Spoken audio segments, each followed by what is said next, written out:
بسم اللہ الرحمن الرحیم 23 مارچ قرارداد پاکستان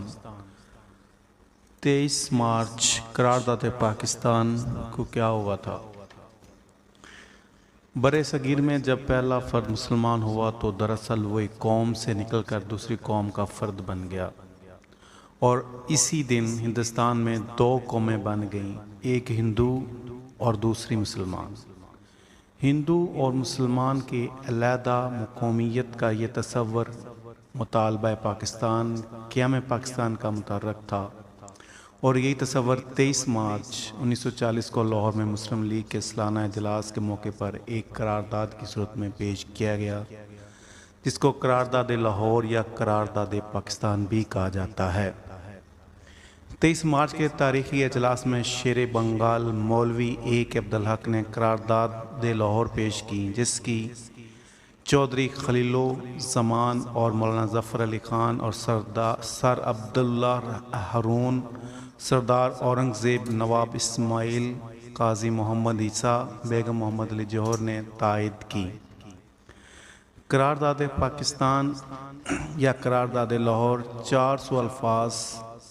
4 مختصر پیراگراف پر مشتمل تھی۔ قرارداد لاہور میں کہا گیا کہ آل انڈیا مسلم لیگ کے اجلاس کی یہ رائے ہے کہ یہ مسلمہ رائے کہ کوئی بھی آئینی منصوبہ اس ملک میں قابل عمل اور مسلمانوں کے لیے قابل قبول نہیں ہوگا،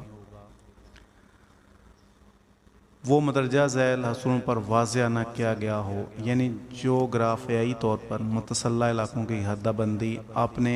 خطوں میں کی جائے، اور جن علاقوں میں مسلمانوں کی اکثریت ہے، مثلا ہندوستان کے شمال مغرب اور مشرقی حصے، ان کی تشکیل ایسی آزاد ریاستوں کی صورت میں کی جائے جس کی حدیں خود مختار اور مقتدر ہوں، نیز ان وحدتوں اور خطوں میں اقلیتوں کے مذہبی، ثقافتی، معاشی، سیاسی، انتظامی اور دیگر حقوق و مفادات کا مناسب، مؤثر، حکیمی تحفظ ان کے مشورے سے آئین میں صراحت کے ساتھ پیش کیا جائے۔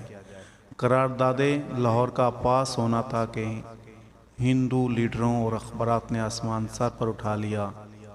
پرتاپ، ملاب، ٹرپن اور دیگر ہندو اخبارات نے اگلے ہی روز قرارداد لاہور کو قرارداد پاکستان کا نام دے دیا، حالانکہ قرارداد میں کسی بھی لفظ پاکستان کا استعمال نہیں کیا گیا تھا۔